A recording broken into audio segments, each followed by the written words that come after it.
Yes, so welcome friends. Vinay Lal is Professor of History and Asian American Studies at UCLA.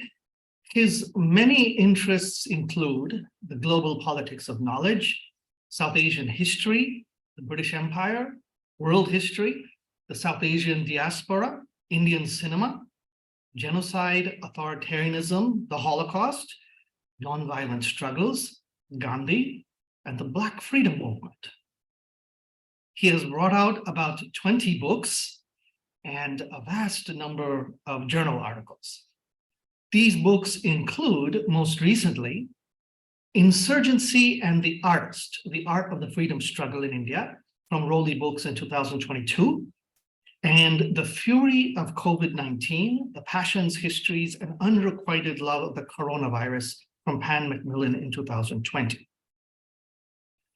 Now, I should say that with Vinay, there are always more books in the publication pipeline. I know of at least 5, more that are being written, and even more that are being thought about and planned. And in Vinay's case, when he's planning something, it actually gets realized. But I should say that there are quite a few book manuscripts that are complete or almost complete, but are sitting on a shelf somewhere for whatever reason. I have seen a few of these as well. Vinay also has an active blog, Lal Salam, where he posts many of the pieces that he writes for the print media and online platforms. Now, I just want to briefly touch on or say something about Vinay's other qualities as a teacher and as a facilitator of other people's work. I don't mean just his formal teaching work at UCLA, his courses and his advising of graduate students. But some years ago, he built a website, Manas, on all kinds of topics to do with South Asia, history, politics, culture, diaspora, Gandhi, which was of great benefit to many in and out of the academy. He also has a vibrant YouTube channel where he posts his lecture courses at UCLA, so anyone can access these classes. This is not a common practice I've found in the world of academics. Also on this channel, he speaks about important books, essays, and many other things, such as his thoughts on the occasion of January 30, Gandhi's death anniversary. But there's more. I'm talking here about my own experiences. I've known Vinay for almost 30 years.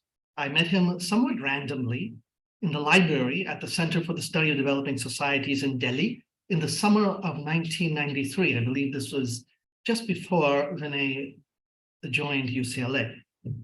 And from that time, I kept in touch. He shared his writings. He gave suggestions on whom to take courses with when I went to graduate school. And I should say those suggestions were largely in philosophy, religion, and literature, not social sciences.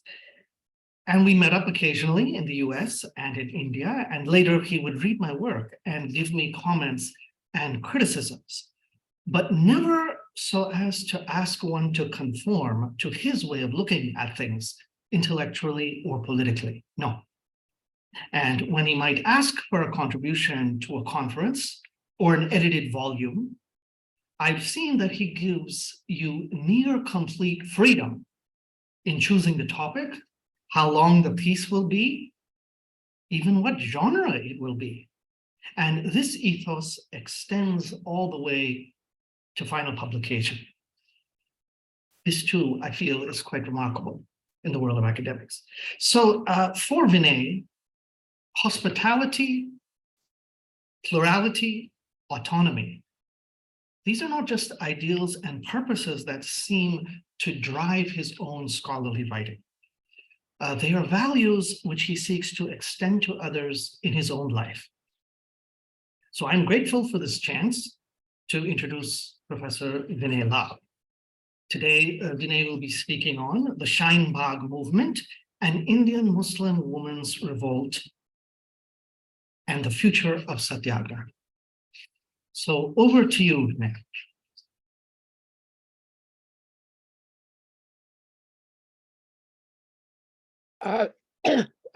Thank you, Shankar, very much for your extremely generous remarks. My mind goes back, of course, to the days when we first met, and I'm grateful for this 3-decade friendship. Razi, thank you very much for the invitation, and thank you, Karuna, also for agreeing to offer some concluding thoughts. So, as you would have surmised from the introduction that Shankar gave, I have a wide range of interests. One of the consequences of that is that I'm really, unlike some others in the academy, I'm really a dilettante. And I think you will find some of the observations made in the spirit of someone who sort of looks at something for a while, it interests me, and then I sort of move on. So this particular talk is the subject of a paper that has just been published literally about 2 weeks ago in a journal called Protest. It's a relatively new journal. I'll be happy to share the published version of the article. If anyone emails me, I'll be happy to send it to them. And this talk, as has been mentioned, is on the Dadis, the grandmothers. I think the word Dadis is more interesting than grandmothers. The Dadis of Shaheen Bagh, and Indian Muslim women's protest and the future of Satyagraha. What is the future of Satyagraha? What form might it take? What, if anything, did Mohandas Gandhi have to say about Satyagraha? There have been a number of arguments that have been advanced over the course of the last several decades. Some of these arguments go back to the time of Gandhi himself. There has been one argument which has been along the lines that Satyagraha against the British succeeded because the British were, on the whole, a rather gentlemanly lot. You know, that British colonialism in India compared to what Stalin was doing in the Ukraine, or what Hitler was doing with the Nazis, and so on. One could multiply these examples that British colonialism was, at the end of the day, a little bit like a Sunday picnic. And that had Gandhi's opponents been a totalitarian or authoritarian, or severely authoritarian regime, Gandhi would have been crushed instantly. It is interesting, although that will not be the subject of my remarks today, that one of the most successful movements of resistance during the decade-long period, a little bit more than a decade of the Nuremberg laws, followed by, of course, the suppression of the Jewish people and their attempted extermination. That one of the most successful movements was what is called the Rosenstrasse demonstration, which was a demonstration that was carried out strictly according to one might call the principles of nonviolence. Then there is a view of someone like B.R. Ambedkar. Now, Ambedkar, in the final speech that he gave to the Constituent Assembly before the adoption of the Constitution of India, which, as we all know, came into effect on 26 January 1950. So in his last speech in November 1949, this is what he said, and I quote, "We must hold fast to constitutional methods of achieving our social and economic objectives. It means we must abandon the bloody methods of revolution.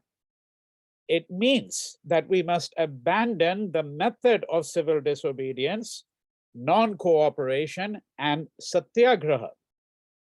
When there was no way left for constitutional methods for gaining economic and social objectives, there was a great deal of justification for unconstitutional methods. But where constitutional methods are open, there can be no justification for these unconstitutional methods. These methods are nothing but the grammar of anarchy, and the sooner they are abandoned, the better for us, end quote. Now, these remarks have sometimes been taken to mean that Ambedkar, who had reservations about Satyagraha in Gandhi's own lifetime, of course, that he was of the view, this is what these remarks seem to suggest, that he was of the view that now that India was a sovereign republic, that there really was no place for such kinds of methods. But of course, others have interpreted it to mean that so long as there is a constitution and there is an avenue for constitutional methods, then in those circumstances, the resort to Satyagraha would in fact be a form of anarchy. So it doesn't rule out the possibility of a movement, a nonviolent movement, particularly if the intent of the nonviolent movement is to bring the country and bring the state in particular as the most egregious offender of the rights of the people, bring the state into conformity with the ambitions of the Constitution, right? So I'm just suggesting that that's another view that one might have to really take into consideration. There is a third view about the question of the future of Satyagraha. And this view basically goes along the lines that given the kind of enhanced state power that even democracies have, so let's leave aside totalitarian states, but let's just take liberal democracies or other semi-liberal states, that given the enhanced state power that we have, the increased use of sophisticated technologies of surveillance and governance, the alarming militarization that we see in even democratic societies, that given all of that, nonviolent resistance becomes more difficult.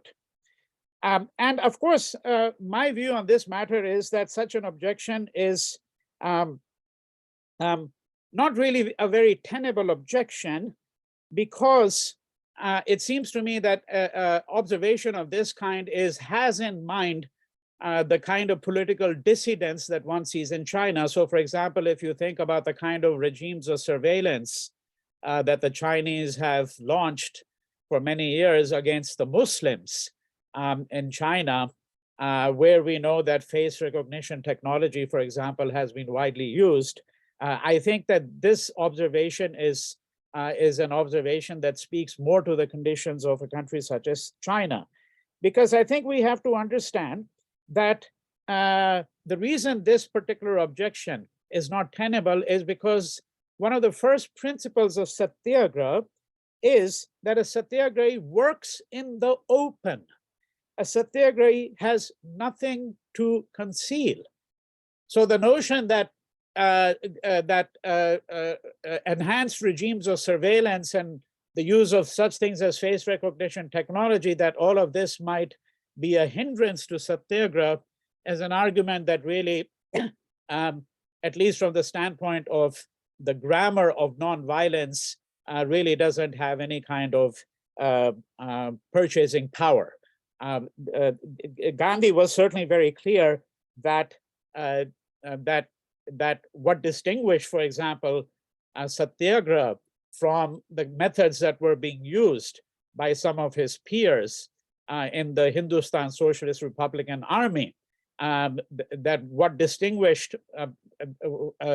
the adherents of Satyagraha from, let's say, Bhagat Singh and his cohort was not simply the resort to violence, even if we might say that it was a strategic use of violence by the HSRA, but what really distinguished them was the fact that the idea of secrecy, the idea of doing things on the sly to keep your strategies a secret, as it were, your next moves a secret from the state, all of this was in fact actually complete anathema to the idea of Satyagraha. Satyagrah's, if I may put it in the most ironic register, it is in fact the total lack of surprise that distinguishes Satyagraha in some sense, right?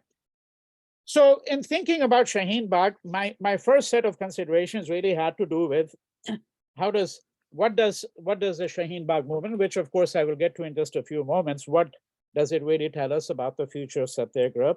And of course, in order to understand that, we'll have to also take a look at the tenor of this particular movement. But let me turn once again to Gandhi for a few moments before I move on to the origins of the Satyagraha movement. One might think that Mohandas Gandhi, who wrote voluminously on virtually everything, and as someone who was the architect of the idea of Satyagraha, one might think that he had a good deal to say about its future, about the future of nonviolent protests, whether in India or elsewhere. To the contrary, he has in fact very little to say about the future of Satyagraha. If you pour through his writings, you don't find him really saying very much about what he thinks might be the different forms that Satyagraha might take, how it might evolve, because he certainly was of the view, and this view is represented in his own pronouncement that he moves from truth to truth. So often he was asked that, look, this is what you said at some point in time, and then 20 years later, you're saying something which is rather different. And his view there, very simply, and this pronouncement has been actually added as a kind of a preface to many of the reprints of his writings that have come out in booklets and short books from Navjeevan Press, was that essentially I move from truth to truth. And I quote here from what he mentioned on 29th April 1933.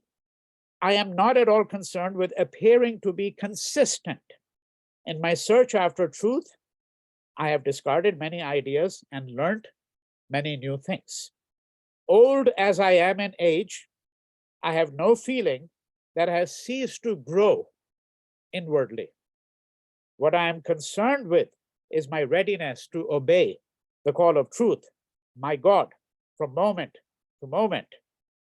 And therefore, when anybody finds any inconsistency between any two writings of mine, if he has still faith in my sanity, he would do well to choose the latter of the two on the same subject, right?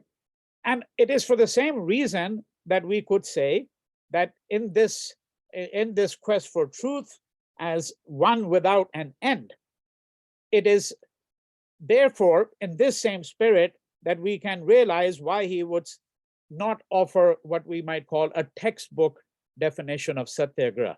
Now, the Gandhi scholars might say, well, there are actually tons of definitions of Satyagraha. You look through his writings and every now and then he'll tell you what it is. It's soul force, it's offering the truth to someone.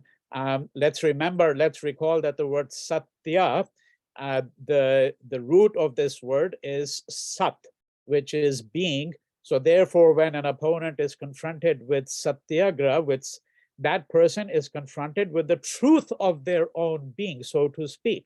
There is no way fundamentally to resist something called Satyagraha, right?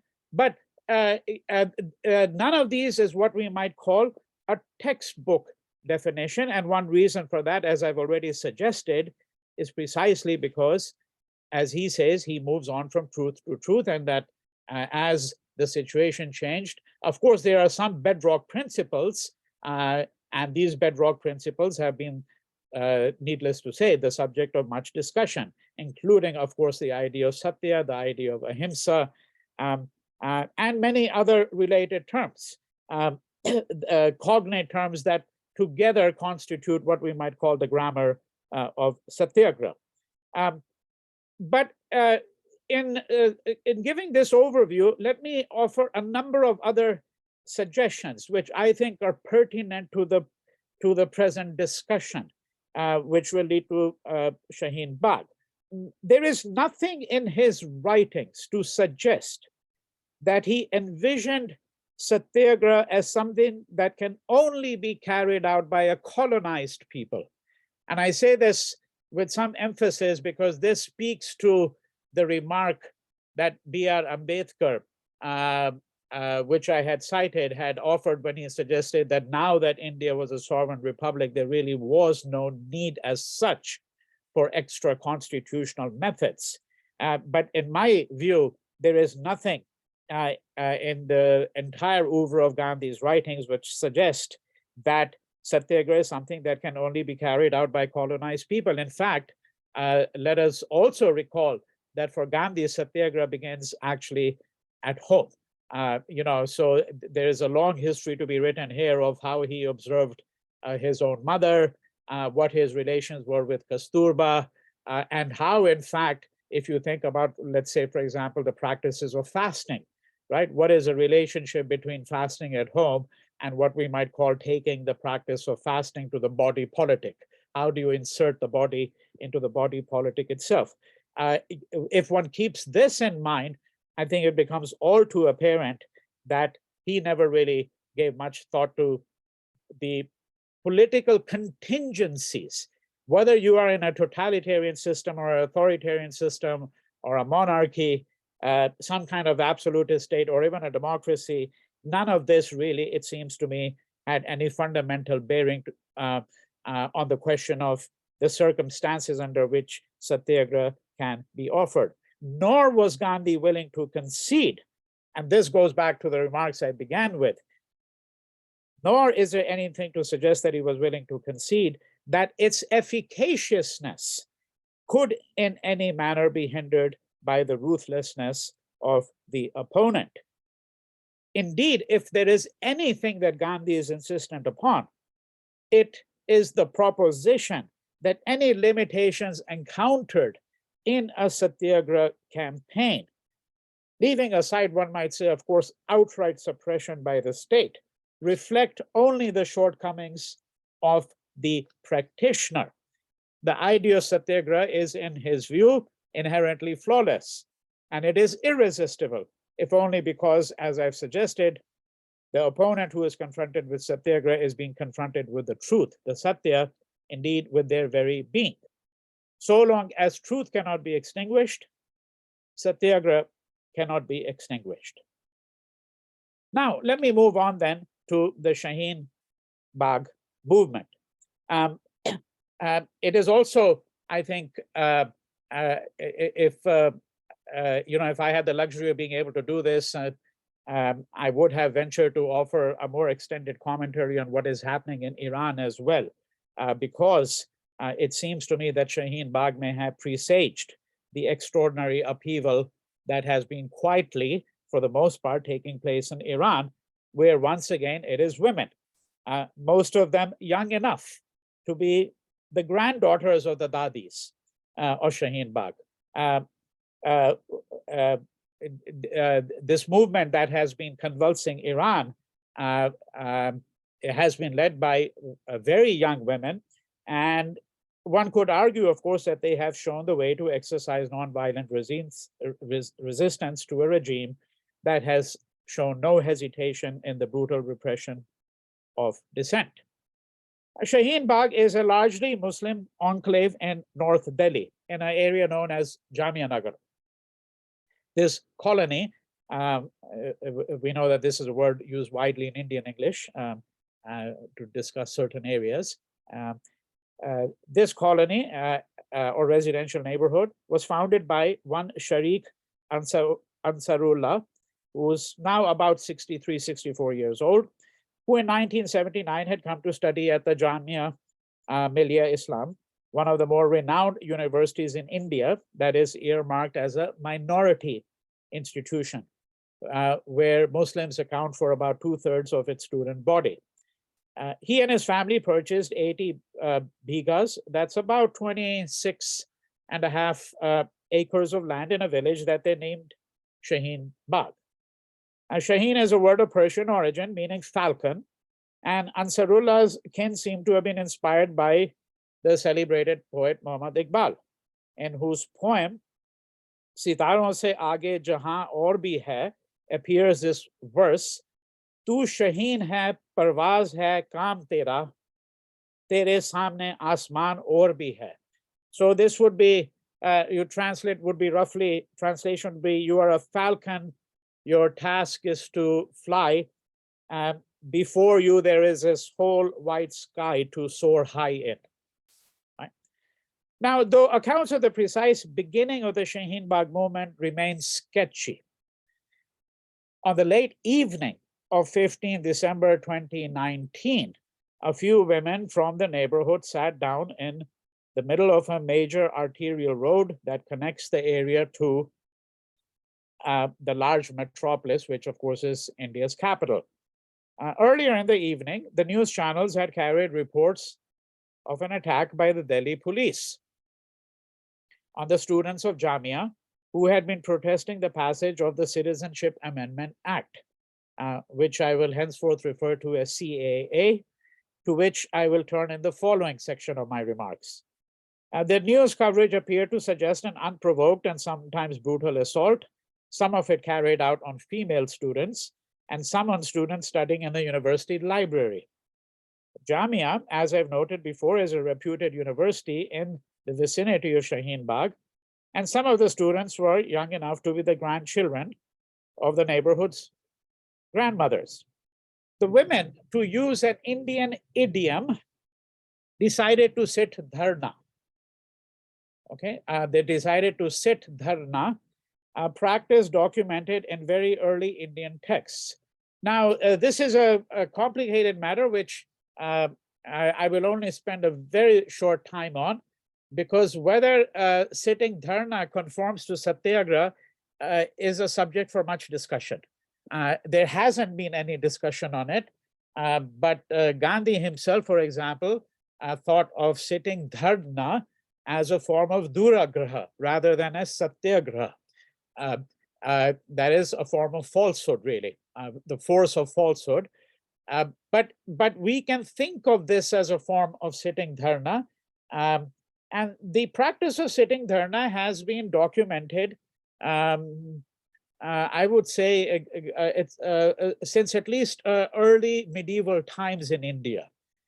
So there was quite an extraordinary article that appeared by what now would be called an Orientalist scholar, a man by the name of Hopkins, in the Journal of the American Oriental Society, I don't know, about 125 years ago, where he looks at the various instances of sitting dharna. It has analogs with a practice that you found in Ireland. This is what has led some scholars to speculate for the last 100-odd years, even more than that, on similarities between certain practices in Ireland and India, particularly political practices. But this practice of sitting dharna means that you sit in a place and you refuse to move. And when you refuse to move, you also thereby refuse to eat unless people bring the food to you. So in other words, fasting is concomitant to the practice of sitting dharna. And it has been, as I said, one way of characterizing what they were doing was that they were actually just sitting. It has been argued that this can be tantamount to committing suicide, although this was never a consideration here at all.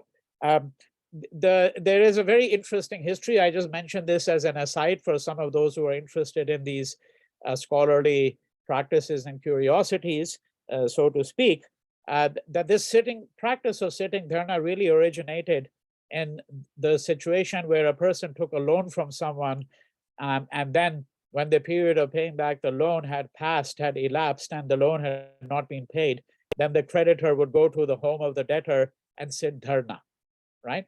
This is how the practice really originates. Now, when these women sit down, there are a couple of women initially, and over the space of a few evenings, the gathering becomes larger and larger.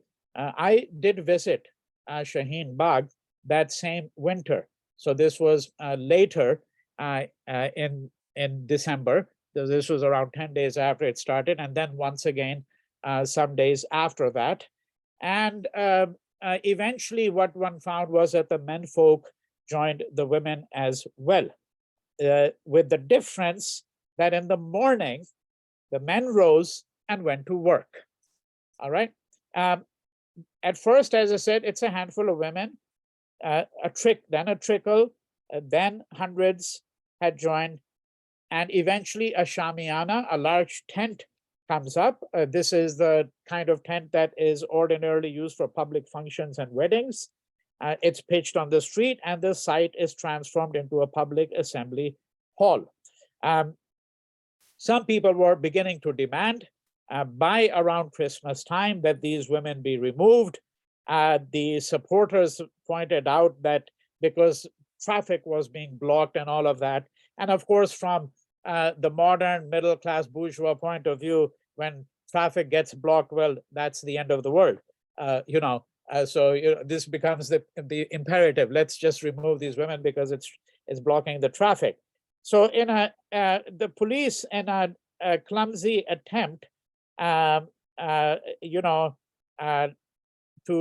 try to put an end to this, they cordoned off the area, and using the ham-fisted approach that the Delhi police often does, they try to prevent outsiders from joining the protest. But there is no question that by around Christmas time, it had become what some would call a spectacle. There were thousands that were thronging into the area, many to express their support, some doubtless out of curiosity. Many prominent public figures started to make their way to the protest site, and politicians belonging to the opposition parties started appearing as speakers. However, I should underscore the fact, notwithstanding what I've just said about some politicians from the opposition parties showing up as well, I should underscore the fact that the Shaheen Bagh site never gave an appearance of having been hijacked by political opponents of the regime. I think that there is no question to my mind, and I say this not only from what I saw, but from the anecdotal accounts of many others. And now, of course, there are a number of books, mainly journalistic accounts that have been published. There are several that have been published already on the Shaheen Bagh movement. All of this, I think, confirms the view that I have put forward here, that there is really nothing to suggest that this site had been hijacked by political opponents of the regime. Quite to the contrary, the sheer presence of the women and their ability to command the public space with their fortitude remained for many spectators, including myself, the most impressive part of the resistance. Now, I should also say that, even though one uses a phrase, the dadis or grandmothers, some of the women who joined were actually considerably younger. I cannot now here reveal the details of it, but there are 22 interviews that were conducted by a PhD student on behalf of me, as all in Hindi, with some of the women who took part in it. These interviews suggest very clearly that a large number of the women who took part in it were considerably younger. Not all of them were actually homemakers, which is what had been suggested initially. Some of the women who took part in the protest, apart from being college students,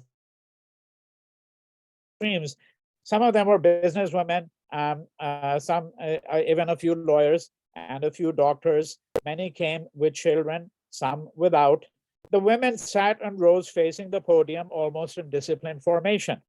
In the evening, some took their children home, fed them, and then returned to spend the night under the shamiana. The women helped each other with household chores, taking care of each other's domestic responsibilities, visiting homes, babysitting, bringing children to the protest site. Often the children played on the podium, sometimes holding national flags, almost as if to preempt the criticism which Hindu nationalists in and outside the government have deployed to deflect, defang, and delegitimize all dissent. All right. As the protests gained momentum, the students showed remarkable ingenuity, the students who had lent their support to the movement. For example, in one corner of the protest site, alongside the shamiana, they set up a portable library with children's books, books for young adults, and art material, paper, colored pencils, crayons. This freed mothers partaking in the protest from having to bear, as is usually the case, sole responsibility for the care of children. Right? So, and this library is is interesting because remember that that one of the things that precipitated the movement was the attack on the Jamia library, right? On the evening of December 15th. And it is later in that evening that these women actually went out and sat down for the first time. But the idea of a library is also important because when we think about the place of self-education, we think about how political accidents, many of whom are autodidacts, right? I think all of this is recalled when we think about the use of a library here, and we have to think about someone like, let's say, Bhagat Singh reading in jail, right? Reading in jail. So there are certain practices of reading revolution, so to speak, and I think that some of these are being summoned in a way. One could take a much more prosaic interpretation of this library, but it appears to me that this is part of the worldview that is being shaped here now at Shaheen Bagh. Now, there are more remarkable features that gave the Shaheen Bagh movement distinct features, which suggest how the women behind it had, in their own inimitable fashion, pushed nonviolent resistance into new terrain, right? That's the library is one aspect of it. The other aspect of it is what you might call the radical decentralization. This is something that, by the way, is to be seen, I think, in the movement in Iran as well. It has become very difficult to pinpoint leaders. So when, in fact, the Shaheen Bagh movement broke out, and over the course of the weeks, as it came to the attention of the media, including the international media, remember that one of the women who became the public face of this movement, Bilkis Dadi, she then became Time magazine's 100 people of the year. She was in that list of the 100 most prominent people of the year, right? So when the media was looking for people to interview, when they said, well, we want to know who the leader of the movement is, the women would, each of them would in turn to the other, say, go to this woman, turn to this woman, right? So this radical decentralization, what we might in other phrases call the devolution of power, is, I think, one of the most interesting aspects of this movement. And I should suggest perhaps that this may be also one way to think about the future of Satyagraha, that when we think about, let's say, the American civil rights movement, notwithstanding the fact, of course, that there were what we were called the masses who were involved. I've looked very closely at the sit-in movements, the freedom rides. Nevertheless, I think many of you would agree with me that the movement is generally associated with a few people become the public face of the movement. Most eminently, of course, Martin Luther King, just as was the case in India, and as was the case with the Khudai Khidmatkars, where Badshah Khan becomes by far the most public face of the figure. Now, this is not the case really with Shaheen Bagh, nor is it the case with the movement that we are seeing in Iran. All right, now let me turn very briefly to the CAA, because of course the question that many of you must be thinking of is, well, they're protesting, so what are they protesting about? What is it that instigated these women to go out into the streets? And I have to say that here my reading attempts to do what I think, let me put it this way, what Gandhi would have done. Namely, that I don't purport to say that, well, this is that the CAA is unjust prima facie. I think we have to look at it, right? We have to look at it because, I mean, recall what Gandhi did every time, beginning with Champaran, going back to South Africa, actually, right? Someone comes to him with a complaint, and the indigo people working on the indigo plantations in Champaran or in Ahmedabad when there's a mill worker strike. So first thing he does is he says, let me investigate the matter. Let me really probe it. Because I think one of the fundamental ideas behind Satyagraha is the truth is never entirely on one side, right? Which is not to say that there are two sides. That's a different proposition. But what exactly is the CAA, and what did it originate in? What it originated, of course, in is the Citizenship Amendment Bill. A bill has to pass before it becomes an act, and it was on 10th December 2019. So recall that the Shaheen Bagh movement, the women first go out on 15th December. So 5 days before, on 10th December, the Lok Sabha passed the CAB, the Citizenship Amendment Bill. The Rajya Sabha passed it the following day, and the day following that, that is December 12th, the President of India signed the CAA into law. Okay. The concern prima facie that many people have expressed, the critics, and I think that this was not the language used by the dissenters, by the protesters themselves. Not many of them said that this is an attempt to turn India into a Hindu Rashtra, into a Hindu nation state. That might have been tacitly part of what they were expressing concern about.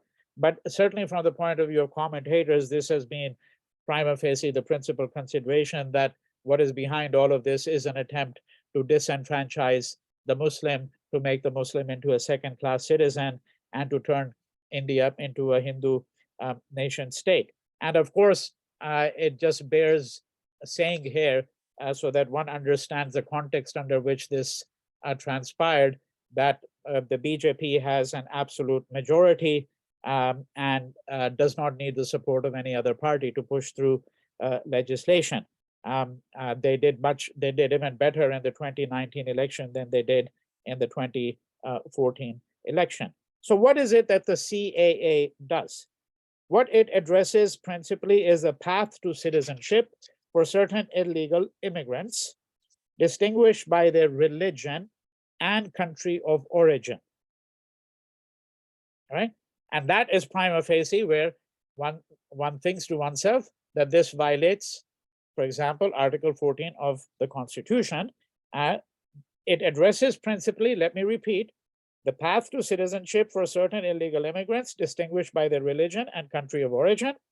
And its origins lie in a web of laws, first initiated in the colonial period, regulating the entry of foreigners into India. I will not go over, if there are any questions about this during the Q&A, I'll be happy to take it up, but in the interest of time, I will not go into the history going back to the colonial period of the legislation, which sought to regulate the entry of foreigners into India. It is also, in passing, I will also say that this, and before I get to the precise terms of this legislation, all right, that this particular bill was actually first introduced in 2016. In 2016, on July 19th, it was referred to a parliamentary committee which submitted its report on 7th January 2019, and the Lok Sabha actually passed the bill on January 8th of 2019, so 11 months before, but it was then withdrawn because of the Assam question, where the question of the illegal migrant has resonated for many decades now, okay, for many decades. And then, of course, after the BJP won the election, the general election, and gained even a larger majority, they felt emboldened to bring it back in December 2019. And so confident they were that they would be able to pass it, given how important this piece of legislation, it's astonishing that the Prime Minister did not himself show up for the debate. It was shepherded by Amit Shah, the Home Minister, and there was a 10-hour debate, and then it became law. All right. So what does in concrete terms, what does this piece of legislation say? What it basically says is the following. Okay. That people who have come,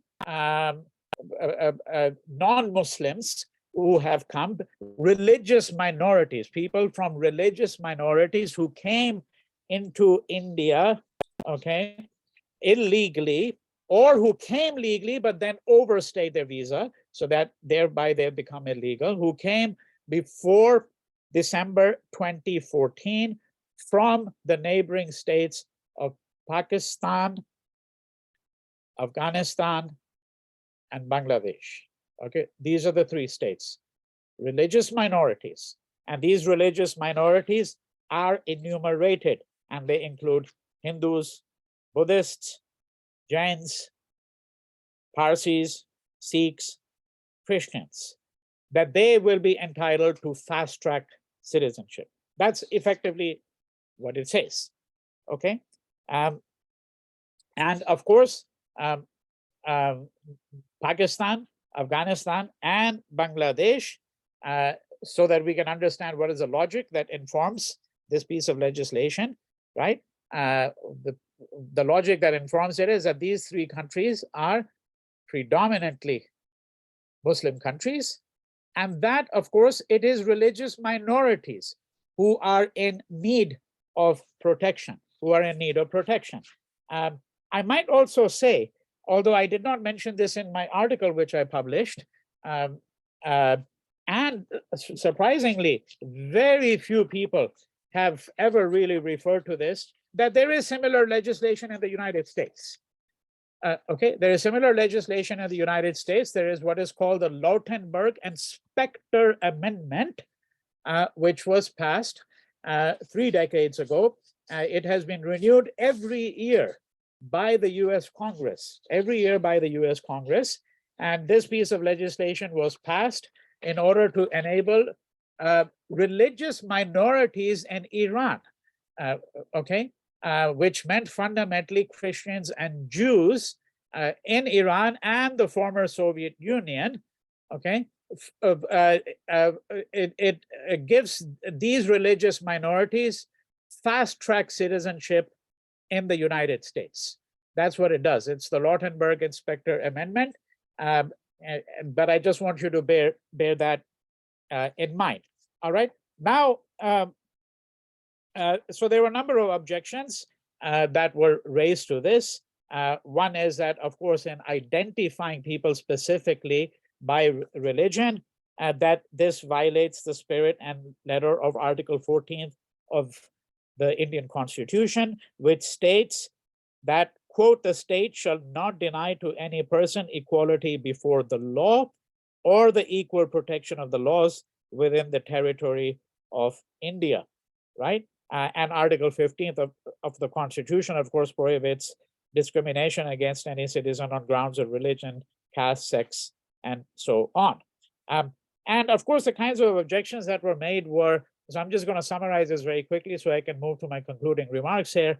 The objections that were made were that, well, what about the Shias, for example, that we know that there has been sectarian violence in Pakistan, for example. In fact, I would say that the bulk of the people who have been killed in religious violence are actually Shias in Pakistan, certainly not Hindus.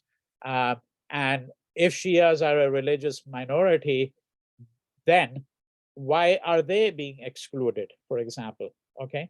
And of course, the state would say that, well, for one thing, this is a dispute within the House of Islam.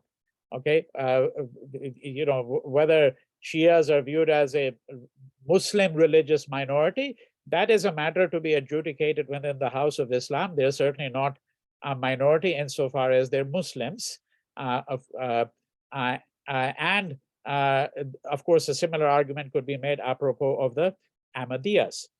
The other thing that we should take note of is the CAA does not say that religious minorities, i.e. the Hindus, Sikhs, Christians, etc., let's say from Kenya or Tanzania or Nigeria, that if they had come to India before 2014, that they would be entitled to fast track citizenship. It's not saying that. So it's not giving a blank check to Hindus from wherever, or Sikhs from coming from wherever. Not doing that at all. It's simply identifying three countries, Pakistan, Bangladesh, and Afghanistan, which are predominantly Muslim countries. All right. So one could continue in this vein to try to see what is the justification for the state. And of course, I think one has to make a distinction where one might say that, well, yeah, look, one understands this, one understands the animus that guides the state, given everything else that has transpired in India, right? I think that this is the view that tacitly informs the view of all the commentators who are opposed to it, that look, whatever the logic might be, that one might be able to show that there are pieces of legislation of this kind, for example, that have been passed in other countries.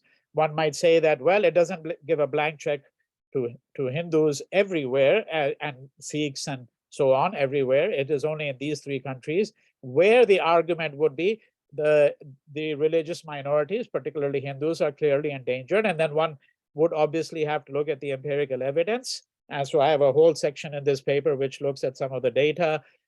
Certainly, if you take the case of Afghanistan, there is but no question that the Hindu and the Sikh communities have been virtually eviscerated. I mean, by most estimates, there are about 500 Hindus and Sikhs left in Afghanistan today.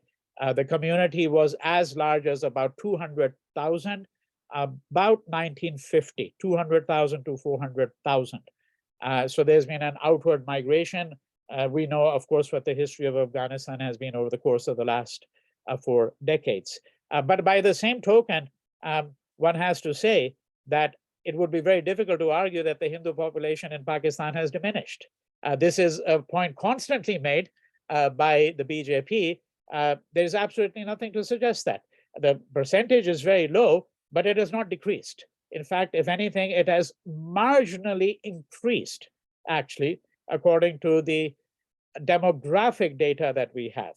Okay, and there are many ways to twist the statistics. We all know that, but I'm just laying it out so that one understands what are some of these considerations. All right, and once again, I'll be happy to take this up. There are a number of other related considerations. Once again, I put them out. One of the, I think, things that animates, I think, the Hindus, the BJP, I would say, and of course its various supporters and acolytes and so on, is what in the US is called the replacement thesis. There seems to be absolutely no grounds to think along those lines in India whatsoever, but it has certainly come to the fore. And lastly, in this vein, before I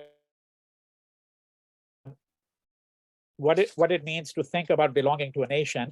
I'll take about 8-10 minutes to do that, and that will be my concluding set of remarks.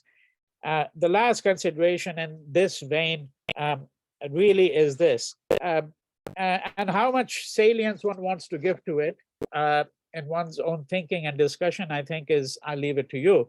Namely that I have seen increasingly in many discussions in the Hindutva circles and the writings of Hindu ideologues, and more generally, more widely in the writings of their Hindu middle-class sympathizers. You look at the magazine Swarajya, for example, I think is a good indicator of that.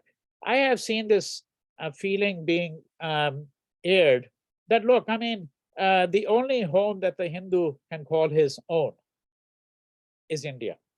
There's Nepal, of course, but Nepal is part of that Indic worldview, right? So, but that India is principally the only home. The Muslim has 40 Muslim majority states that he can go to, that he or she can go to, right?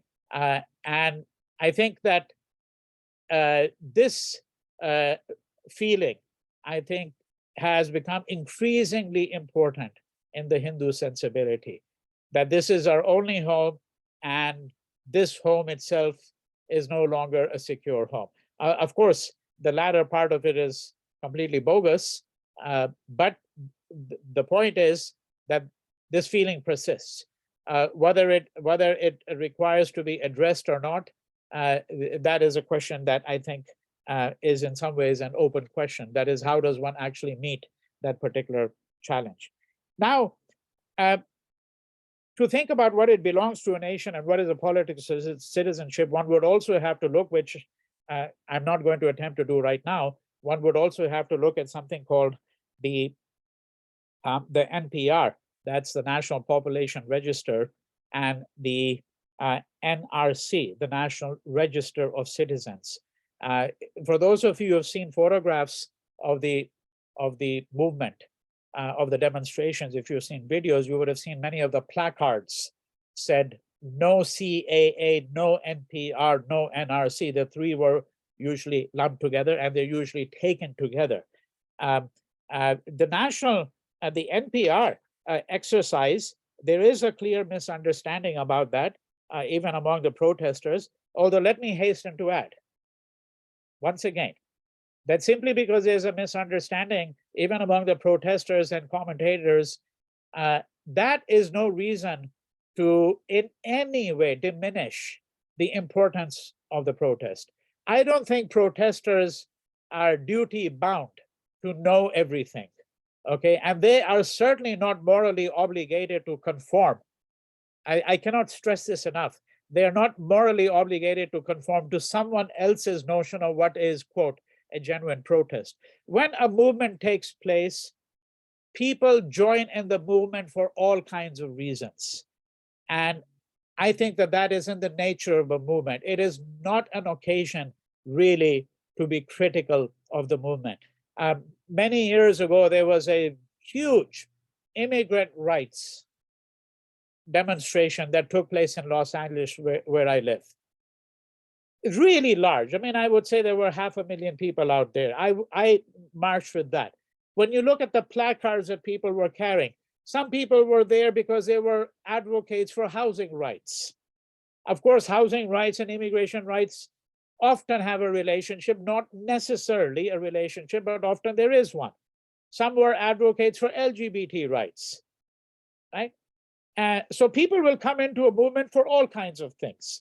And this certainly happened with Shaheen Bagh as well. But as I said, that is no reason whatsoever to minimize the movement. And what I'm attempting to do here is, again, as I've done in my discussion of the CA, is to sort of anticipate the criticisms and say, well, this is how one must think of it.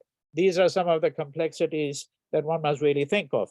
All right. So the NPR, the National Population Register exercise, was actually conceived long before the Shaheen Bagh movement. And it wasn't designed simply by the BJP. It has a longer history. It was carried out in 2010 for the first time. All right. Whether the NPR could now be used, the National Population Register, as a base to weed out non-citizens, and from there derive the National Register of Citizens, that is a reason why this exercise is important, why the three have been clubbed together. But the NRC, that is the National Register of Citizens, right? It does not logically necessarily follow the NPR exercise. I just point that out. So the NPR was an exercise which was intended to actually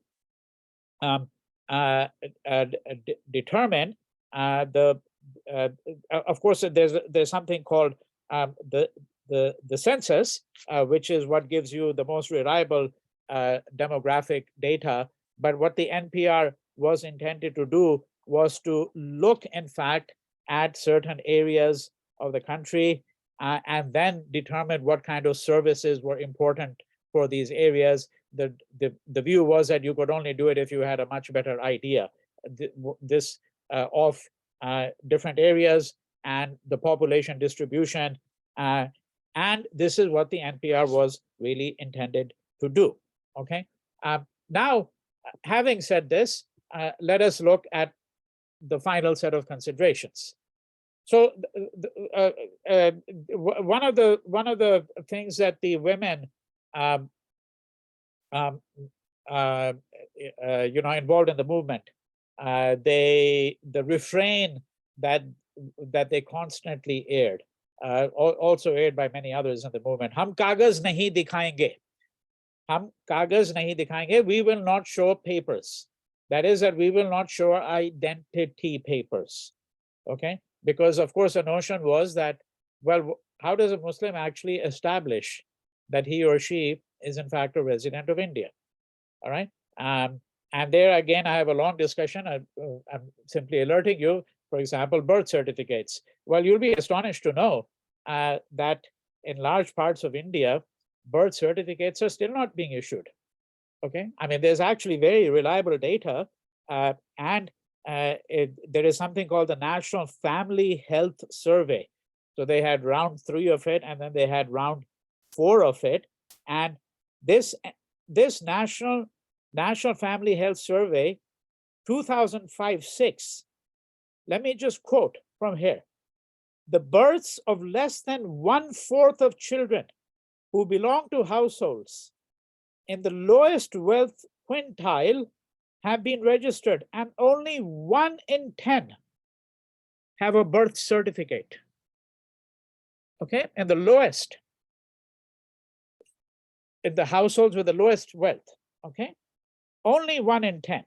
And Muslims among all these have the lowest rate among families that have birth certificates, even today.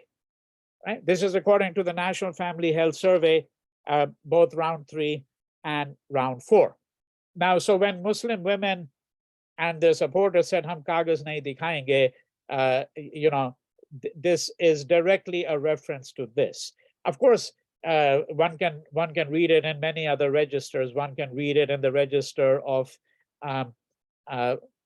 what is a piece of paper? Why is it that someone needs to be able to establish their identity if they have been grounded in the soil or the country for decades, for generations, right?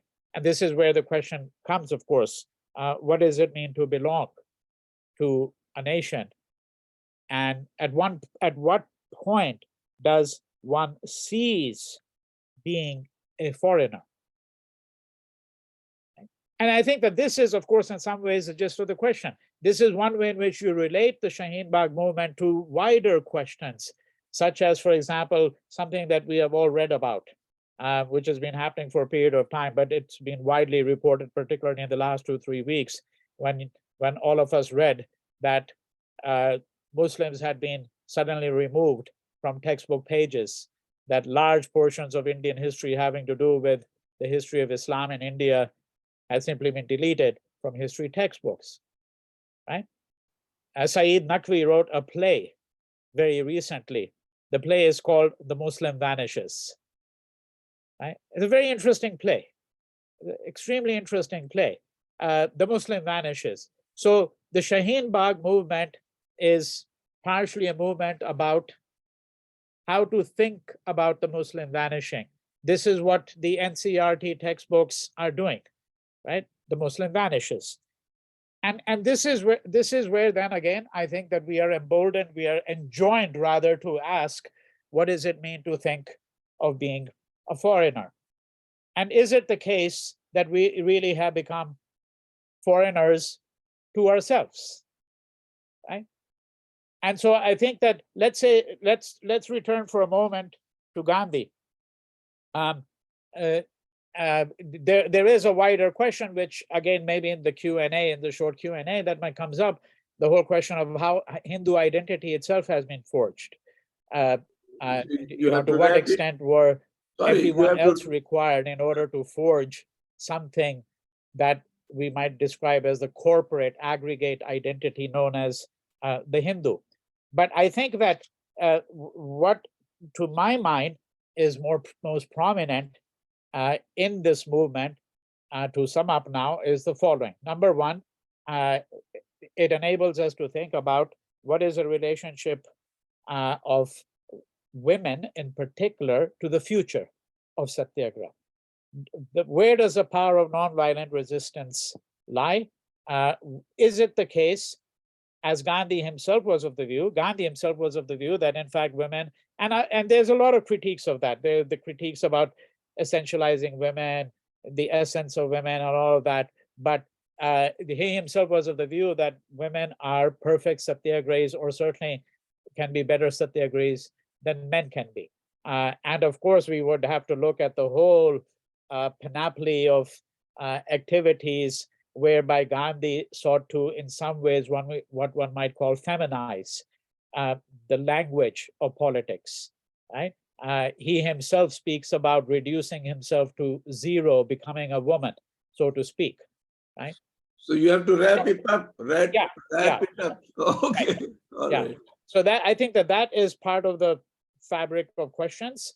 And then there is a question of, and that would include such aspects which I've already sort of hinted at, this whole issue of decentralizing the movement, that this is, that Shaheen Bagh suggests that this is perhaps the direction in which it might go. But I think what is also, to my mind, critically important is the question of how it is that in India, the Hindus in particular have become foreigners to themselves.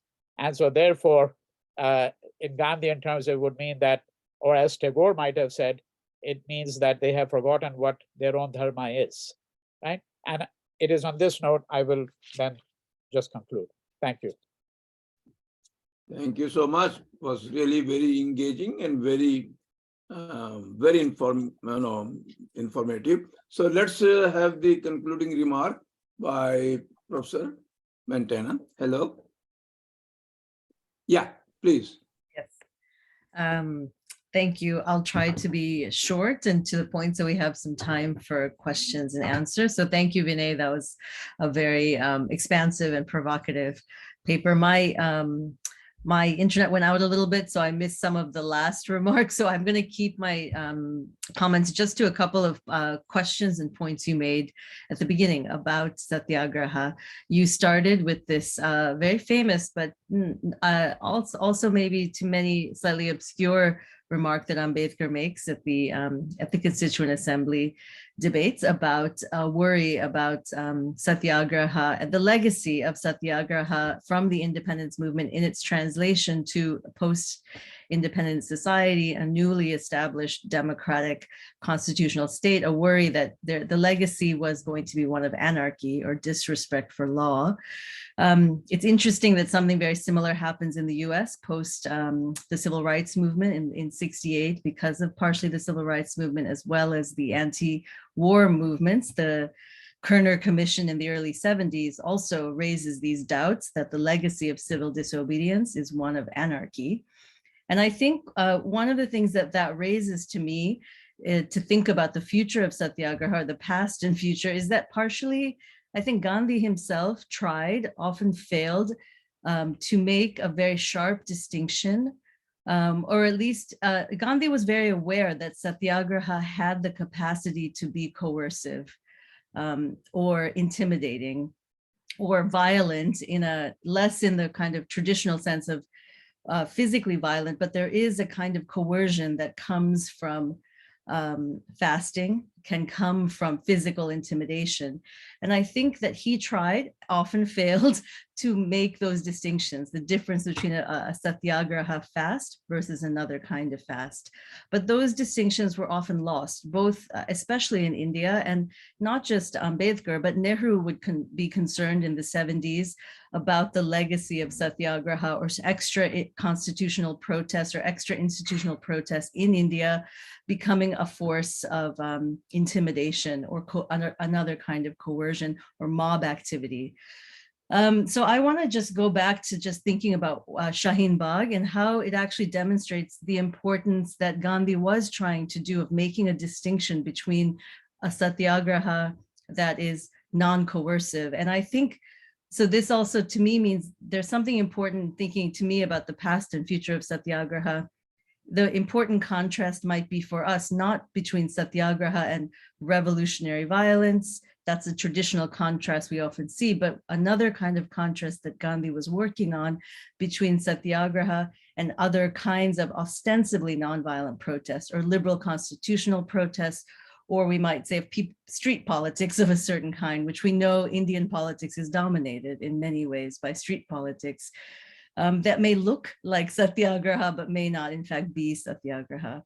And Shaheen Bagh, I think, brought out what is some of the more distinctive features of Satyagraha. So if we take the example of Dharna, which Vinay brought up, which is very interesting, because yes, Gandhi continuously would say Dharna is not a practice of Satyagraha, and we'll pick up the two aspects that Vinay mentioned. One is fasting. Very interestingly, Gandhi was really suspicious of fasting. He didn't follow his own rules. We know that the Pune Pact was a blackmail, but Gandhi consistently said fasting had a tendency to become moral blackmail is a kind of coercive instrument and shouldn't be used by just anyone in any circumstances. The second, though, about a dharna is not just the coerciveness of a fast unto death, but you would block someone physically. And I think it is interesting that Gandhi wrote very critically about whether it was during non-cooperation and students blocking entry into universities, or in pickets, not just blocking people from entering stores, but shouting at people. So all these things he thought the level of physical direct intimidation should be kept to a minimum in Satyagraha. And I think this was not just a moral maxim. It was, of course, Gandhi thought protests should be respectful of the autonomy and be non-coercive of your opponent. That's the nature of creating a democratic society. But he also thought it was ineffective. He thought if you were shouted at or intimidated, you're as likely to dig deeper into your own position, and you wouldn't be moved by the kind of sacrifice. And I think one element that Shaheen Bagh really demonstrated was something that King and Gandhi were very interested in, which was silence. So beyond the conviction that a continuous performance of sitting in the same spot over a long time, the dignity, the commitment, I think Gandhi and King were very interested in silence as a way to disrupt your immediate resistance to a protest you may not already be sympathetic to. So Gandhi was very interested in very large protests. When a protest became large, he really was very suspicious of speeches, of speechifying. He would say that speech was a way to excite the crowd, but not necessarily draw people's attention to it. So silence was a way to draw people's attention to think about the meaning of a protest. Some of the other examples we've seen historically, in the Black Lives Matter protests, the hands up signal, ACT UP used to have these very specific non-speech, but you just perform, you have these outlines of a kind of a murder outline. You have these scenes, silent scenes, in which one can see the message of the movement immediately, and not one that's mediated by speech, which I think Gandhi was very suspicious. He says in a quote that I was looking up, he says, speech, too much speechifying shows that you're not confident. And in fact, the meaning of a protest should be done in the sacrifice, in the act itself. So I think there's something really important that Shaheen Bagh did, in addition to the things that Vinay beautifully brought out, the kind of prefiguration of a new kind of society in its way, in its living together, the idea of decentralization. But I think as a form of protest, Shaheen Bagh also reminded us that one of the features of Satyagraha, which also distinguishes it from your usual political protests, which a number of people come out, show placards, this happens everywhere. That's the distinctiveness, is a kind of performance or theatricality in a good way of the meaning of the message. So the Salt Satyagraha shows in an immediate act what the protest is about. It's symbolic. There's a kind of deep symbolic politics. As again, I think some of these other more recent protests in the US, Black Lives Matter, show too. And in the anti-CAA protests, in addition to Shaheen Bagh, you also had that use of silence with the readings, the slow ritual readings of the Constitution in these nightly vigils, candlelight vigils. So I think here in King, another version would be when you had a large protest, you had songs. So again, not speechifying, but a slow march. I mean, King often said a good march lasts 60 days, not just because you show commitment and purpose and demonstrate it, not just a single one-day flash mob, but it's also that you walk slowly, you draw people's attention in.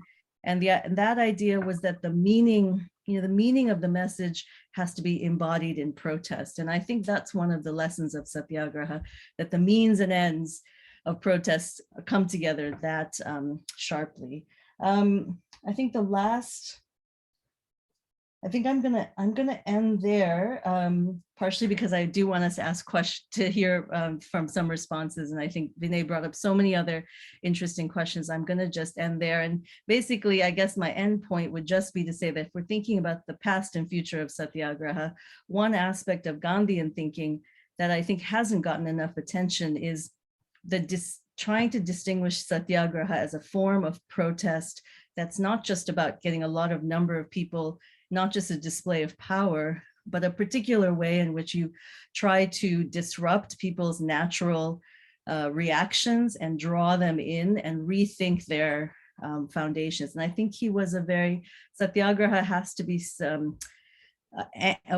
has to do something different than traditional politics, which polarizes, but is supposed to somehow change those coalitions in that act of protest.